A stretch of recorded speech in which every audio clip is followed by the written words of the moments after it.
the meeting. I'm not a formal meeting guy, so if anyone wants to interrupt, correct me, add during the meeting, that doesn't faze me. So I want to welcome you all to the third quarter. I don't know if you could see my presentation. Can you see? Negative, sir. What's that? You got it. If you've got something you're sharing, you're not. How about that? No? All Yeah. right. Let me see. It said, Either you shared the wrong thing or it's on the wrong screen. yeah, let's see. I'll share that screen. There I go, heckling. Oh, really? He said that was allowed. It is definitely allowed and encouraged. All right. So, can you see my other screen now? Yes. Okay. You can tell I don't do PowerPoints and I don't do Zooms. Um, so I want to go over our vision is the voice of the industry defending standards for professionalism in IT services. And that's something I think is really important. This is an open meeting to the public and anyone may join. It's being conducted in compliance with our code of ethics as well as our vision and mission statements, which are posted on our website. This meeting will be recorded and posted. If you do not wish to be in the recording or video, turn off your camera and microphone. And you can use the chat for questions, LinkedIn profiles, and greetings. Or, like I said, if it's about the presentation, welcome to interrupt me. So that was the welcome. We're going to do some announcements, and I'll do as much as I know about the management report. And mostly this meeting's for committee reports, updates, and open Q&A. So our values are professionalism in the industries we talked about. Communication is the cornerstone of integrity. I don't need to read these. You guys have all heard them. So we'll skip that. And we've all gone through our code of ethics, our code of conduct. These I think are important because, and even coming back from GTIA, there's still a lot of underlying movement to do something in our industry. GTIA is looking at doing some investigation into it, but not really committed to doing anything about it. But I think that I'm still a believer in we regulate ourselves or let someone that sits in an office that's never seen a computer make up all the rules and make it real lawyerish. So I think that's the important part. We're very lucky to have a very dedicated legislative committee who with a small group they are and really track what's going on. I think our code of conduct is important. We'd like to see members subscribe to these and put them on their site and show why they're members here. Here's our social media links. We surely encourage you to engage, share. That's how we're going to grow is if we get this thing kind of going viral. And so please subscribe to all of ours and be active and share what's going on, like and comment, and let us know what you think. So we have quite a few sponsors, and they're the ones that help, pay the bills. And then we also have authorized, I skipped, press buttons too soon. So our sponsors are ABC Solutions, the channel company, Channel Pro, Kernan, Carl Palachek, and Small Biz Thoughts by MSP Radio. And some of these are show providers or show putter honors, and they allow us to get booth time and stage time to spread the word. We're also building a pretty robust training program, and we have some training partners, which would be Small Business Thought, Bigger Brains, Carl Palachek, and I think that's going to help us provide more content for our members and their staff and make us a more professional industry. So, you learn from guys that did it before. So I'm not sure who's on the call. And we have an educational seminar coming up on employee onboarding, training, and reducing costs. And there's information. And I don't know who's presenting that. Is anyone on the call that knows go into more detail? Yeah, that's me. Okay, So I get to be the host of that call in 2 weeks. And the gist of it is that if MSPs do better training, for their clients' new hires, then those new hires will generate fewer tickets that will reduce costs and improve employee satisfaction and efficiency. So we're going to talk about people, process, and technology on how to do that better and save money to put to your bottom line. Wow, that sounds like a great topic. I'm big into, we're not technology, we're service companies, and also profits. I like those things too. Those are one of the reasons we're in business. And cutting down noise surely would add to your bottom line. That sounds like a great webinar. And then there's a little deal that's associated with it. So people that register and attend get free access to a free training application, and of about a $200 value that would just about cover their NSITSP membership for the year. And I do believe that we have some posts that are going out that we can all share and encourage people to come. And it's a great way for someone who's maybe a friend of yours or a company you have a relationship with who's on the board, wondering about joining it. Be a great way for them to see what we have to offer. So, and so that'd be awesome. That's great. And the registration link's in the chat. Okay. Excellent. That is superb. In fact, I'm going to click on it now just so I remember to join. All right. Chat's awesome. All right. Next, we're going to go through our committee meetings, and I'm not sure who's here. Is Chris here? I didn't see him. I think he was one of those ones that said he was traveling. He was going to introduce him, so I will. Which committee member are here to provide a report? Instead of going down the list, maybe I'll just see who's here and have you speak up. Yeah, I can do professional development. Not sure who else is here. Well, Cam can do can talk a little bit about marketing, and that's going to dovetail in well. I mean, I could go first, I guess. Yeah, and I don't mind if you guys overstep each other and talk where you're working together. That'd be awesome. Maybe we'll just talk over each other the whole time. There Sounds you like a good idea. Okay. Yeah, I can go ahead and just talk through a few things. So I'm excited to share that the marketing committee is restarting the monthly newsletter.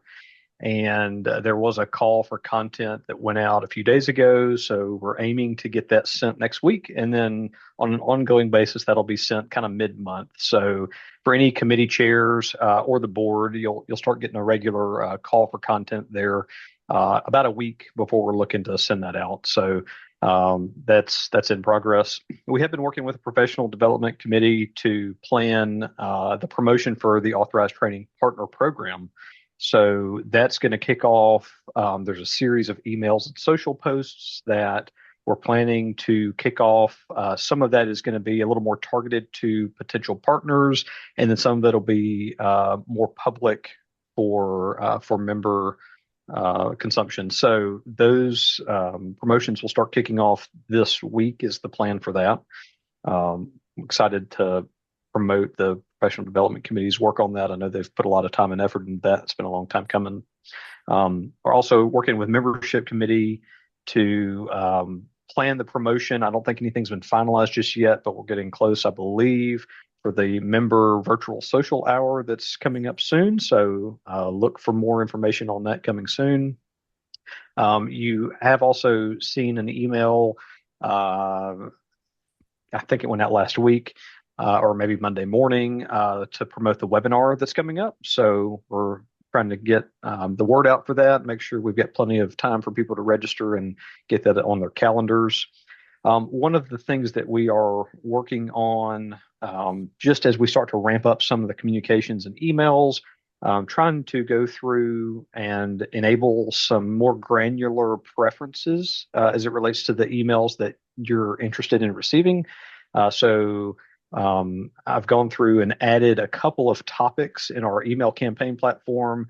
Those are going to look like general announcements, events, volunteer opportunities, and legislative updates. And if anyone has ideas for additional topics that we may want to add to that, feel free to let me know. But basically, once we wrap all of that up, you'll be able to, as an email recipient, choose which topics that you're interested in receiving, hopefully all of them. But if you don't want to know anything about a particular topic, you can update your subscription preferences, and you'll only receive the emails that are relevant to your interests. So we'll send out some information on how to go in and select that once all that's wrapped up.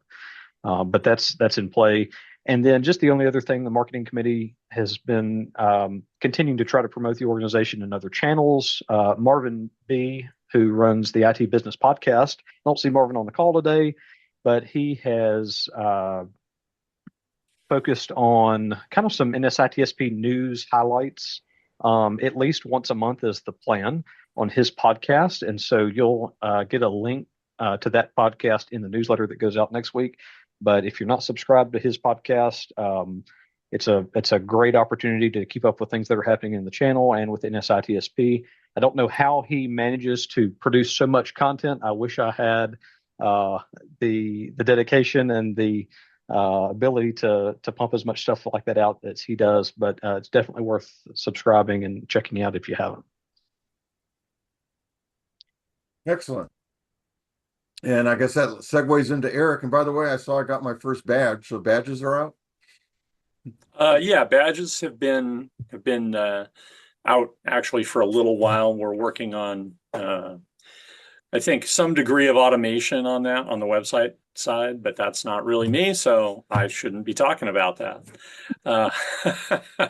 Though we are creating a bunch of badges. One of the things that professional development has on its plate is creating a badge structure for members, and we should have a finalized set at our next meeting in September. We're working on some of that yesterday at our committee meeting, which we always run out of time because we're doing so much. And I have some great engaged committee members where we're making headway.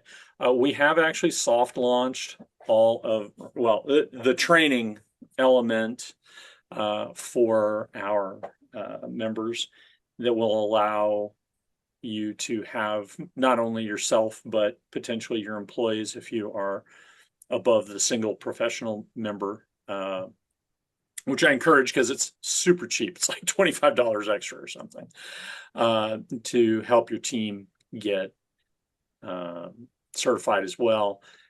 But we've soft launched. We've got, I think there's 4 training partners. Actually, I can't remember who the 4th one is. It was a relatively recent ad. But we've got Carl, we've got Dave Sobel, and Bigger Brains all have items listed in the catalog, and there is a mechanism for you to apply for your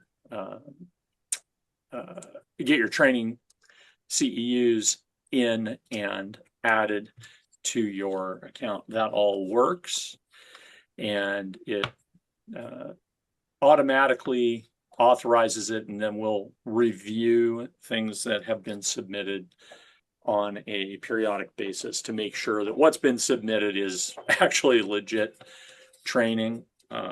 And I believe that the badge automatically gets applied once you have sufficient training credits, which is 10 or 12. I'm not remembering off the top of my head right now. But we're moving forward, and we have a lengthy list of items to continue moving forward to provide that value for our members and for you to prove that you actually know what the hell you're doing to your customers and potential customers. So I think that's really about all I have to report this time. Excellent. And so I guess that would bring us to legislative. That's where I started. If you don't mind, I'd like to share a screen. Okay, I will. I'm going to try this. Did that show up? Indeed. Okay. Um, so we're continuing on working collateral to help members talk to their various legislators. It's important for our members to talk to the legislators because that's how we find out what legislation is pending and how you can affect and we can affect what they decide to do. Last quarterly meeting, we talked about safe harbor laws and what they meant to you. Take a look at the blog post to find a little bit more. I did a podcast that was dropped by Blacksmith InfoSec. Jared is on this call. I noticed also that we talked about what the legislative committee has been doing and is doing as far as the safe harbor and other items that we've been working on. We have been pointed at several different bills that have come up from different legislators by our members. There was an attempt in Colorado to gut their right to repair law, which is recognized as being a very strong one. And a lot of companies were trying to say that, well, if we say it's infrastructure necessary or it's national security or it's important for this other reason, we can be exempt of that. That kind of sort of fell on his face real fast because us, along with many others, had pushed against this change. Another point to bring up is Illinois has passed a law establishing an accountability framework for AI. It's a model legislation. New York and California also has some. What's interesting about it is that it requires that audits be done on a yearly basis. However, there's no guidelines for what the audits are, nor is there any certification for anybody doing audits. So it's kind of a law that's there that may not be doing much for a while, but it's really not supposed to be taking effect until 2027. And since most legislatures have ended their yearly sessions, we're going to start researching what they did and trying to figure out what affects the people in our service industry. If you have information on anything that has gotten passed in your state that you want us to take a look at or let other people know about, you can drop us an email at ledge@nsitsp.org. And that's about it. That's awesome. I think it's getting our members to talk to legislators is huge. I talked to one the other day, in fact, in California, about AI, and she insisted she doesn't use any, and she was using Copilot. I mean, it's just like they're making laws about things they really don't understand, and I think we can provide a real value to what they're doing, which would lead to great relationships for your business as well. But they're really asking to legislate on things they don't technically understand, and especially in our arena. So I'm happy to see that going forward. So was that it for committees? I think so.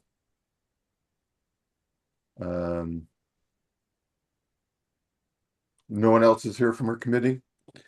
All right, so let me share my screen again. And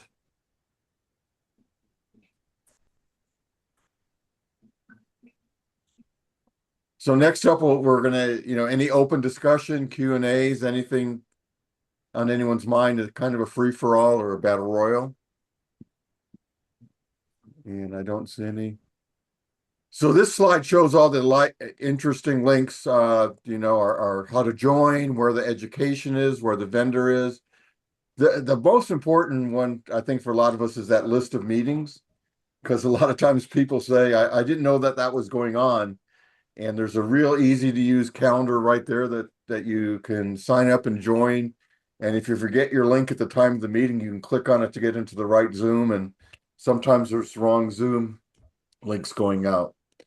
So I think this is important, and especially the last one, come to join, share with all your friends.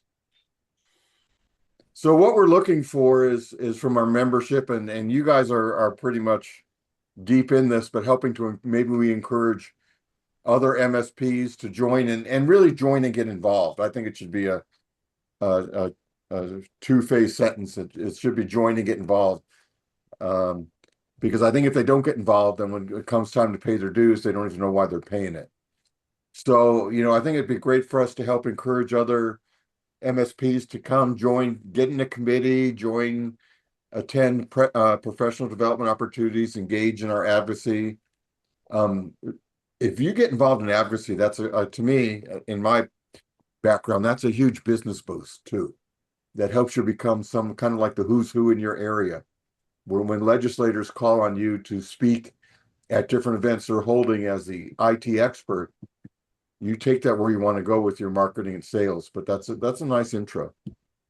We need to encourage other people to join, and then also there's a movement by Corey, and he's not here because he's on a plane. I think the last thing I saw, but he's really trying to get vendor partners to participate. About a week ago or 2 weeks ago, he sent out a series of letters for us to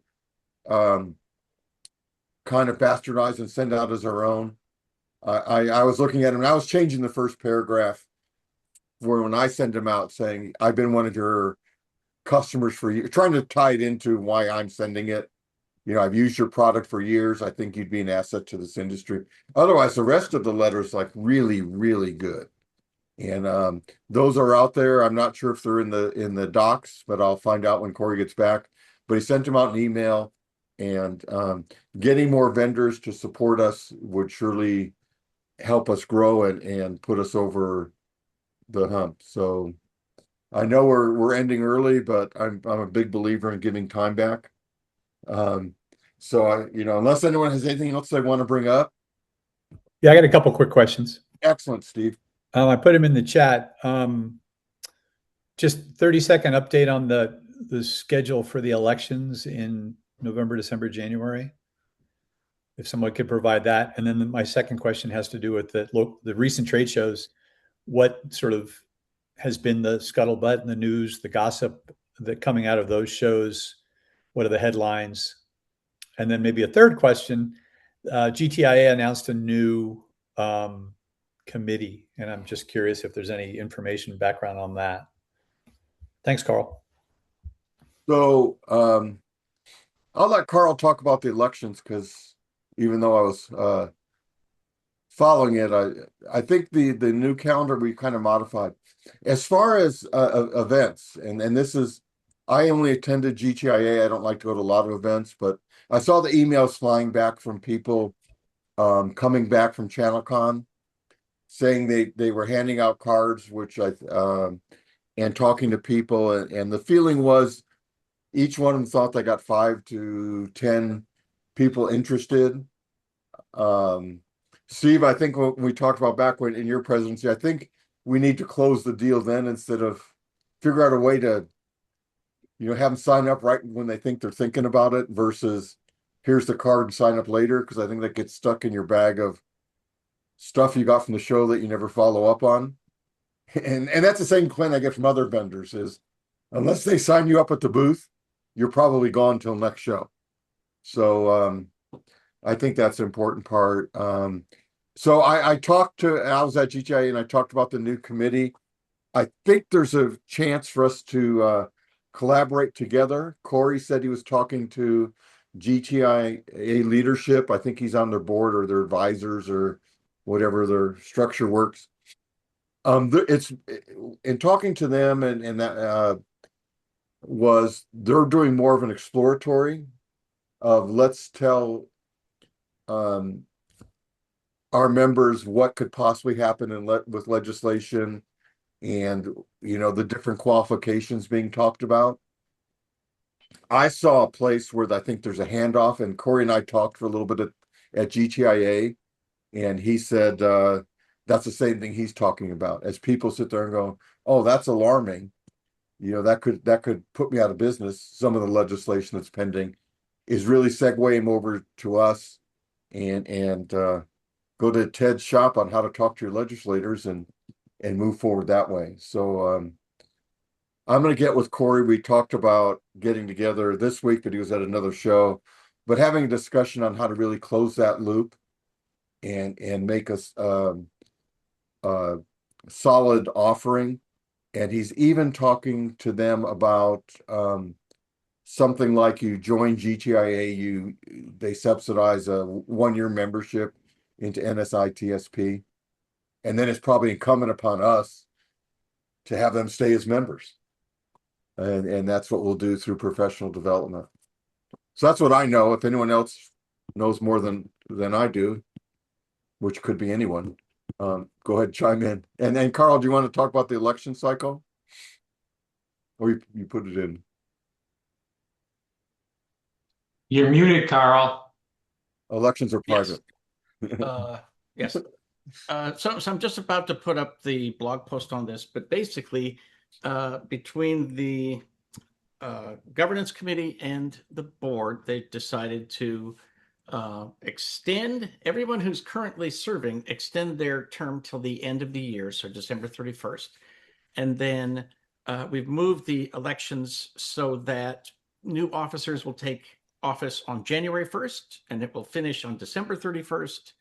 And, you know, hindsight is 2020, so probably what we should have done at the beginning, but here we are 5 years later. So, and so that means taking into account that we've lost the end of December and November to holidays, basically December will be dedicated to training, and then in November will be the first couple of weeks in November will be the elections, and then the nominations will be in October. So, you know, you don't have to rush around getting elected this month and then, you know, waiting a few months to take office. So, anyway, so that's the new calendar from now on, and the specific dates will be on the blog very, very soon. So, any questions? You know, I had a comment on that. Someone asked me about joining committees, and I equated it to joining your local chamber.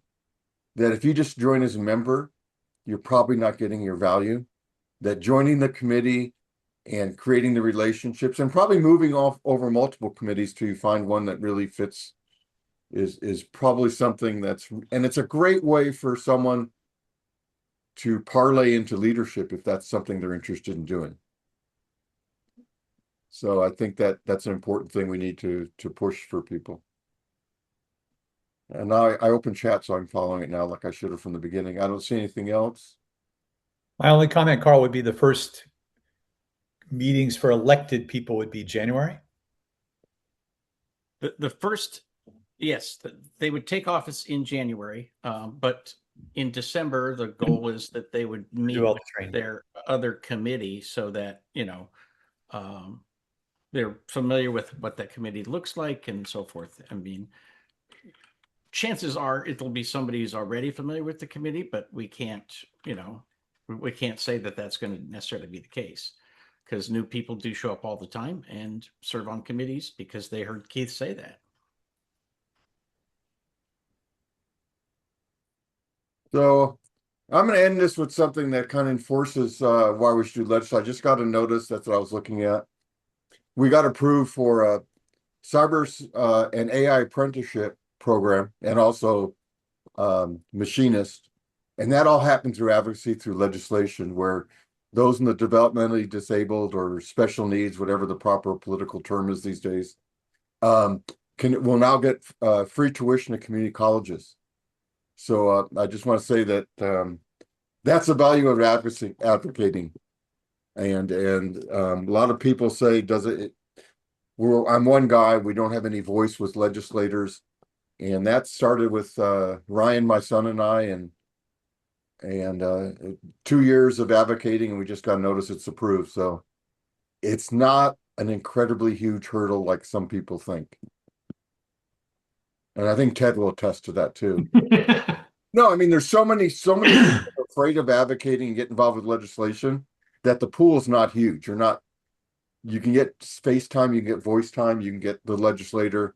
If you have a compelling something to bring up, you won't only meet with an aide, you'll meet with the legislator.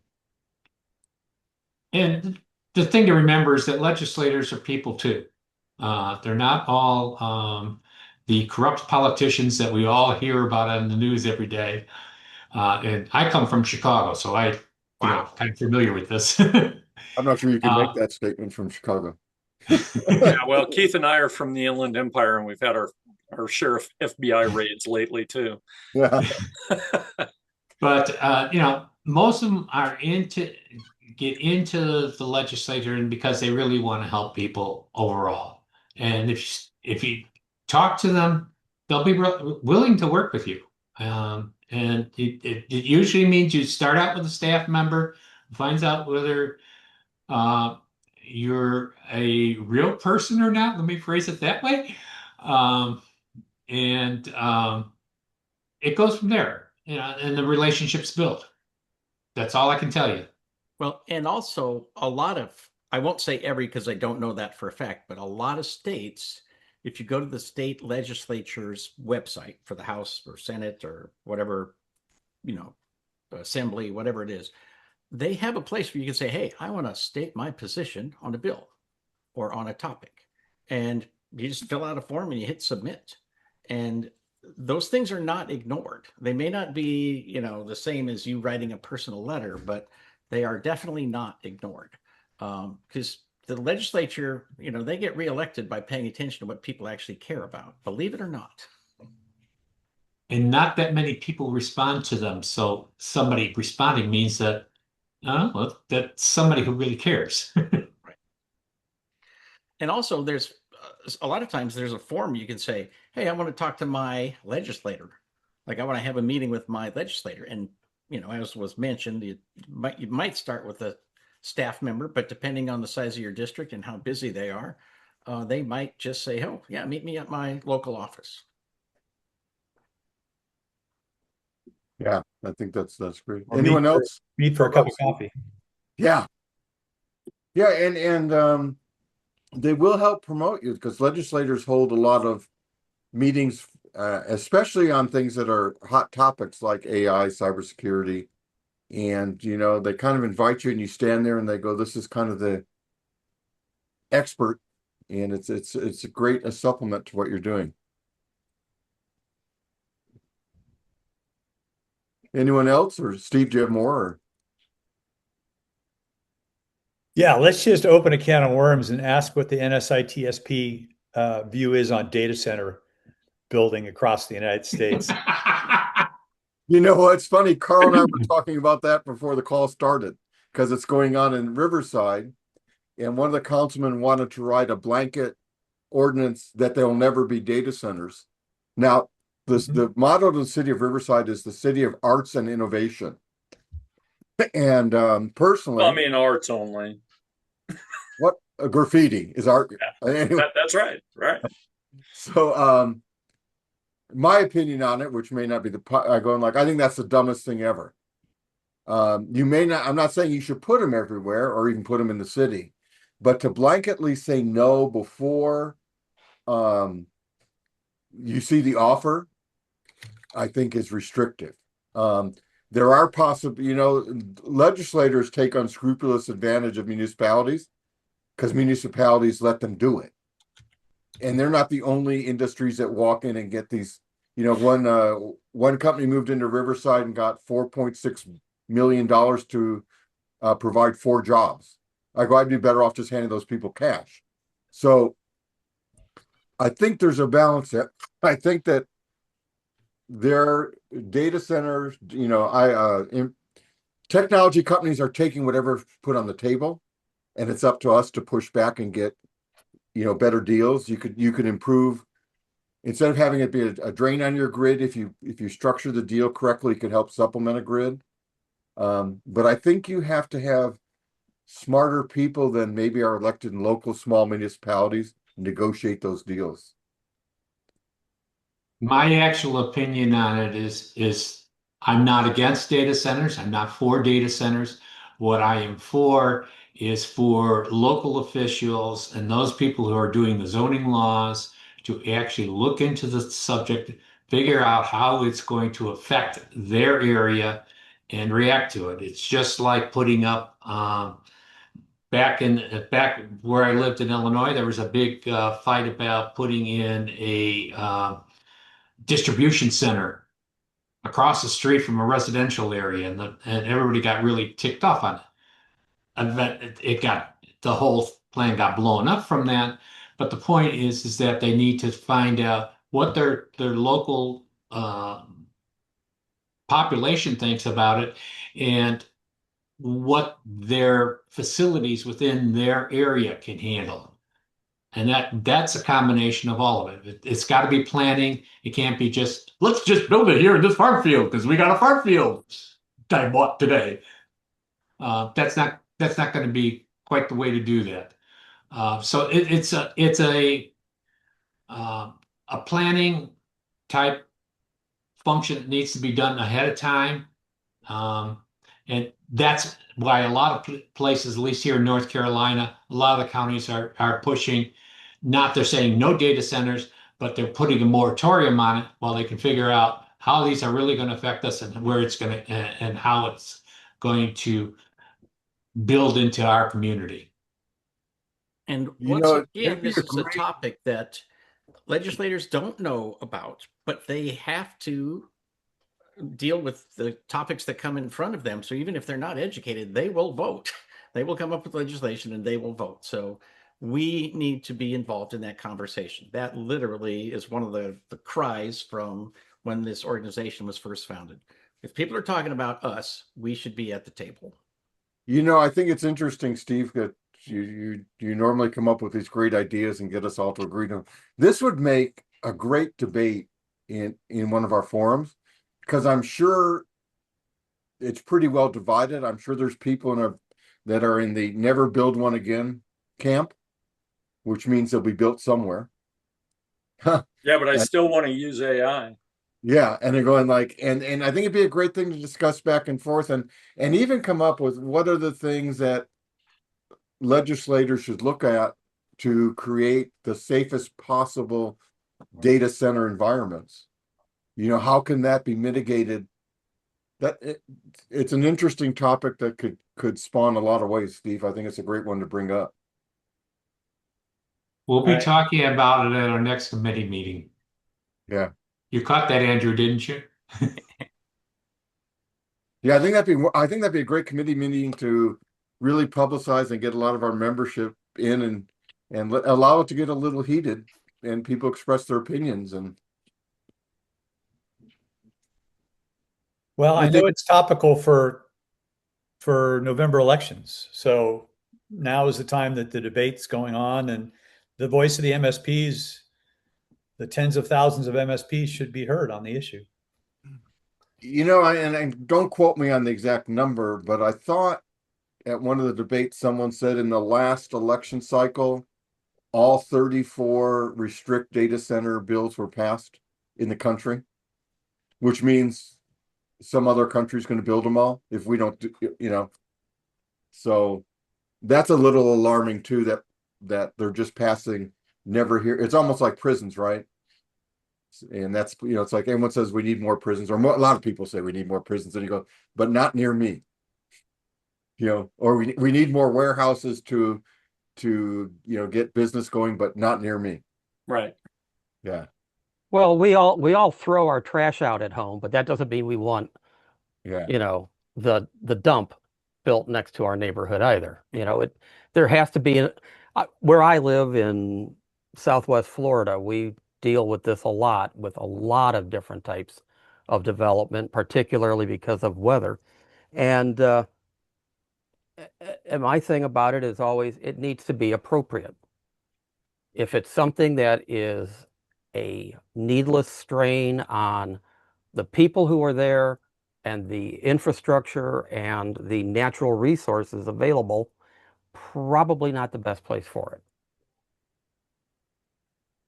Yeah, and wasn't it someone? I think Nebraska just cut what seemed to be a favorable deal with I'll have to look that up again. I remember reading it in an article that they renegotiated, got rid of a lot of the tax credits, got supplements to local utilities, and a backup to their grid. I don't know how you solve the water problem. That's also an area for great discussion. I live in Southern California, and I think we count the years we're not in a drought versus the ones we're in a drought.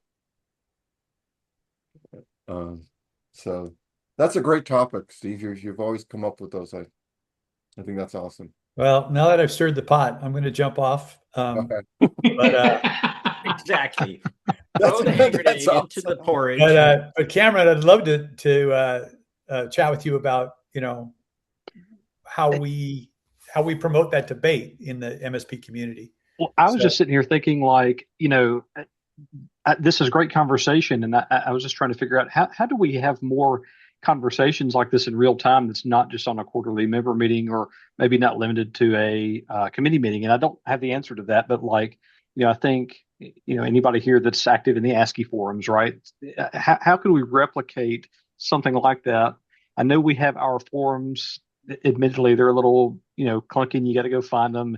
It would be really cool if we could figure out a way to have more real-time kind of ongoing chats about stuff like this. I don't have an answer, but it was just something I was thinking when we were talking through this. I'll throw an idea out there in my local city, and if anyone follows me on social media, you see I sometimes write blogs that are very one-sided and very opinionated deliberately. And the local startup company, the Riverside Gazette, who's trying to get their ongoing presence, always posts them. And I don't mind being like the heavy and people going like, "You're so stupid." But I think that's somehow that's how they got the discussions going. I'll just come out and maybe I write one that says something like, we should have data centers everywhere, that that people are being overly cautious, and let people respond and get the discussion going. The problem I see with the forum idea, sorry to cut you off, Keith. Yeah, go ahead. The problem I see with the forum idea is nobody looks at it. We've tried that a couple times in the past couple of years. Nobody looks at it. But what people did look at was the webinars that Mark was doing. And maybe we should set up a series of, not necessarily monthly or maybe something bi-monthly, where we take a topic and we put together a panel to talk about a topic and open it up. That might be the better way to attack it. Yeah. You know what? I think Dan Aykroyd and Jay Curtin. Point. You have to be old enough to get that joke. I don't think we're allowed to use those words in this meeting. Okay. I saved those words for Keith.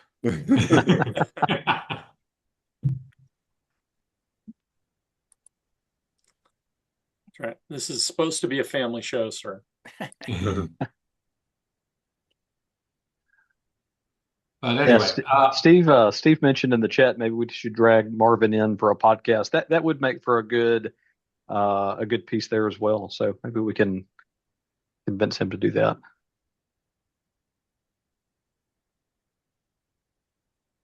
Okay, that's excellent. Those are great ideas. I think that can get some traffic.